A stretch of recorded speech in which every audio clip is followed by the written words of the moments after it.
আসসালামু আলাইকুম। সবাই কেমন আছেন? আলহামদুলিল্লাহ আমি আমার পরিবারকে নিয়ে অনেক ভালো আছি।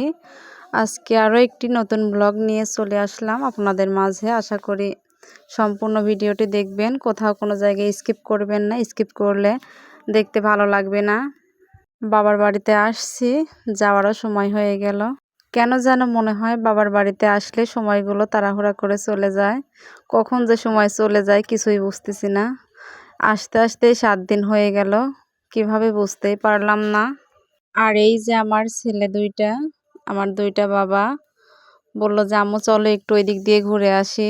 সারাদিন ওইভাবে একা একা ঘরের মধ্যে দেখা যায় যে সারাদিন ৩ জন দুষ্টামি করে। ছোট বাবু তো আছেই, আর এই ২ জনও আমার ছেলে আর মেয়ে, এই ২ জনও দুষ্টামি করে খুব। তো বললাম যে চলো একটু ঘুরে আসি। আর আমার বড় মাদের মানে বাড়িতেই পুকুর পাড়ে জগা গাছ, ওইখানে অনেক জগা ধরছে। তে বললাম যে চলো। আর এইটাকে জগা বলে, ডুমবুলো বলে, আর গ্রামের মানুষ তো সেজন্য জগাই বলে ফেললাম। ভাতিজা পেরে দিচ্ছে, আর আমার ছেলে তো এইদিকে গাছে ওঠার জন্য রেডি। সে শুধু দৌড়াচ্ছে, কখন যে গাছে উঠবে কি করবে কিচ্ছু বুঝছে না। ওর মাথায় ঠিক নেই গাছে ওঠার জন্য। তা আমি বললাম যে না, ওই পারুক। আর আমার ছোট বাবাটার আজকে একটু জ্বর জ্বর আসছে, ওর একটু ঠান্ডা লাগছে, সেজন্য ও ঘরে থাকতে চাচ্ছে না। তো বললাম যে চলো একটু ঘুরে আসি। তো বেশি দূর না, আমি আসলে সব সময় ঘরের মধ্যেই থাকি। আমাকে সবাই যাওয়ার দিন দেখে, আর যেদিন আসি শুধু এই দিন দেখে। এই ২টা দিনই মানুষ আমায় দেখতে পায়। আমি বেশি বের হই না ওইভাবে, কিন্তু তারপরেও এই যে এখন ছেলে মেয়েদের জন্য বের হতে হয়, না হলে হয় না। আর আমার আব্বুরা ৬ ভাই, আমার আব্বু মারা গেছে। আর এই যে আপু মাংস রান্না করছে, আপুর আব্বু মারা গেছে, আমার এই বড় আব্বুও মারা গেছে। ৬ ভাইয়ের ৪ ভাই মারা গেছে, আর ২ ভাই বেঁচে আছে। আমার ২টা বড় আব্বু বেঁচে আছে। আর আমার এই বড় আব্বু আমাদেরকে অনেক ভালোবাসতো। আমার আব্বু যখন বিদেশ ছিল, আমাদের বাড়ির মধ্যেই আগে পরের থেকেই এই বড় আব্বু আর আমাদের বাড়ি, ২ জনের বাড়ি একসাথে, ২ জনের বাড়ির গেটও একসাথে। আমার বড় আব্বু আমাদের ঘরও উঠাইয়ে দিয়েছে। আমার বড় আব্বুরই সব দায়িত্ব ছিল। আর আমাদের বাজার আনার থেকে শুরু করে আমাদের সব কাজ আমার বড় আব্বু করতো। আমার বড় আব্বুও মারা গেল। আমার আব্বুই আগে মারা গেছে, আমার বড় আব্বু পরে মারা গেছে। তারপরে এই যে মুরগির মাংসটা মাখিয়ে রান্না করবে, সব কিছু দিয়ে আগে মাংসটা মেখে নিচ্ছে। আমার আপুর হাতের রান্না অনেক মজা, আর বড় মার রান্না তো আরও মজা হয়।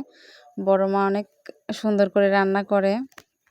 তার হাতের রান্না যে একবার খাবে তার আবার খেতে মন চাবে, অসাধারণ সুন্দর হয়। আর মাটির চুলায় রান্না করলে ঘ্রাণটাও অনেক বের হয়।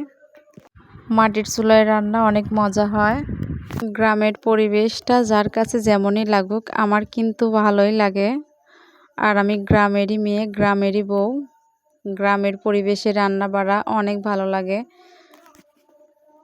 আর এই মাংসটা আগে মাখিয়ে নেয়, মাখিয়ে নিয়ে ১০-১৫ মিনিট আগে ম্যারিনেট করে রেখে দেয়। তারপর আবার চুলায় তেল দিয়ে আবার রান্না করে, সেই জন্য অনেক মজা হয়। আর এই মাংসটা দেখতেই অনেক দারুণ লাগছে, খেতেও খুব মজা হয়েছিল। আর এই যে বড় মা এইদিকে রুটি বানাচ্ছে। আমার বড় মা অনেক মজা করে রান্না করে, আর রুটিগুলো বানাচ্ছে খুব সুন্দর হচ্ছে। মনে হচ্ছে কোথাও কোনো জায়গায় একটু এলোমেলো নাই, সব দিক সুন্দর, কত সুন্দরভাবে বেলতে পারে। আর আগেকার যুগের মানুষের রান্নাগুলোই আসলে অনেক মজা হয়, আর তারা সব কাজই অনেক সুন্দরভাবে করতে পারে। এখনকার যুগের মেয়েরা আসলে ওইভাবে অনেক কাজ করতেই পারে না। আগেকার মানুষ কত কাজ করতো, তারপরেও তাদের কোনো মনে হতো যে বেশি কাজই করেনি, কিন্তু এখনকার মানুষ একটু কাজ করলে হাঁপিয়ে যায়। আমার বড় মা আমার ছেলে মেয়েদেরকে এই যে পিঠা আর মাংস রান্না দিয়ে গেছে। সব সময় দেয়, যেটা রান্না করে সেইটাই দেয়, আবার আমার মাও যেটা রান্না করে সেইটাই দেয়। আসলে এটা আমাদের বাড়ির একটা নিয়মই বলতে পারেন। ভালো কোনো কিছু রান্না করলেই একে অপরকে দিয়ে খায় আসলে। আর আমার বড় মা আমার মাদের মধ্যে অনেক মিল, এরা বোনের মতো থাকে। আর এখনকার অনেক জায়গায় দেখা যায় আসলে ওইভাবে মিল নেই, ভাইয়ে ভাইয়েই মিল নেই। তো বউয়ের মধ্যে কিভাবে আসলে মিল থাকবে, কিন্তু এক জায়গায় থাকতে হলে আসলে মিলেমিশে চলাটাই উত্তম। বিপদে আপদে একে অপরকে সাহায্য করাটা খুব জরুরি। আর আমার ভাইয়েরা থাকে না, আমার আব্বু মারা গেছে, আমিও থাকি না। আর ভাইয়ের বউ ওর বাবার বাড়িতে, আমার মা একা একাই থাকে। আর একা থাকলেও মনে হয় না যে একা আছে। আমার বড় মা সবসময় গিয়ে আমার মার পাশেই থাকে। আমার আরও বড় মা আছে, আমার আব্বুরা ৬ ভাই, সে বড় মারাও আসে। আর এই যে এইদিকে আমার ছেলে একা একাই টমেটো আর শসা কাটছে, তো আমাকে বললাম আম্মু মাখিয়ে দাও, তো আমি মাখিয়ে দিলাম।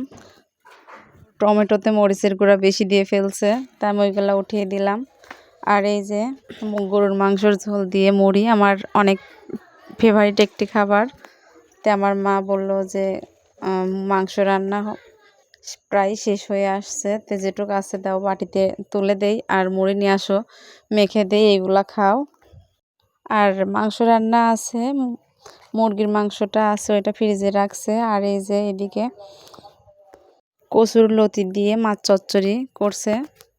আর কচুর লতি দিয়ে মাছ চচ্চড়ি এই খাবারটা আমার ফেভারিট খাবার, সেজন্য আমার মা এটাও রান্না করছে। আর এই যে আমি আমার ছেলে মেয়েদেরকে মাংস রান্না আছে ওইটা দিয়েই ভাত বেড়ে দিচ্ছি। ছোটো বাবু ঘুম আসছে, তো মনে করলাম যে এই সুযোগে ওদের খাবারটা বেড়ে দেই, তাড়াহুড়া করে বেড়ে দিচ্ছি। বাবার বাড়ি এসে শুধু ছেলে মেয়েদেরকে খাবারটা বেড়ে খাওয়ানো, তারপরেও মনে হয় যে ভালো লাগে না, শরীরের মধ্যে মনে হয় কতটা বা অসুস্থ আমি। আর বাড়িতে এত কাজ করি তারপরেও অসুস্থ হইনি, মনে হয় যে না আরও কাজ থাকলে তাও করতে পারবো, কোনো সমস্যা নেই। এরকম হয় কিসের জন্য তা আল্লাহ তাআলাই ভালো জানে।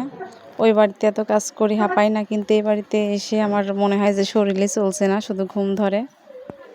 আর আমার ছেলে মেয়েকে সবসময় একরকম প্লেটে দিতে হয়, নইলে একজন বলে যে আমি এই প্লেটে খাবো, আর একজন বলে যে না আমি ওই প্লেটে খাবো। দুইজনই ছোট, তো অনেক ঝামেলা করে, এদেরকে নিয়ে আমার খুব সমস্যা হয়। এরা খুব ভেজালি লোক, সেজন্য আমি মনে করি যে ভেজাল যেন না হয়, সেজন্য আমি ওদের মন মতোই কাজ করি।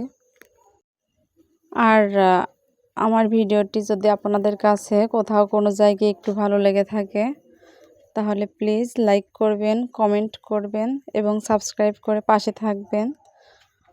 আর আপনারা যদি আমাকে একটু সাপোর্ট করেন, তাহলে আমার ভিডিও বানানোর আগ্রহটাও একটু বেড়ে যাবে। আশা করি সাবস্ক্রাইব করে পাশে থাকবেন। কোনো কথাবার্তায় যদি কোনো ভুল ত্রুটি হয়ে থাকে ক্ষমা সুন্দর দৃষ্টিতে দেখবেন। আমার ছেলেকে ভাত মাখায় দিতে হয়, নইলে ভাতের এপাশে মাখায় তো ওপাশে মাখায় না। আর সবাই আমার ছেলে মেয়েদের জন্য দোয়া করবেন, আল্লাহ তাআলা যেন তাদেরকে সুস্থ সবল রাখে। আল্লাহর থেকে পাওয়া সবচেয়ে বড় সম্পদ আমার 3টা সন্তান। তো আজকের মতো এখানেই শেষ করছি। আল্লাহ হাফেজ।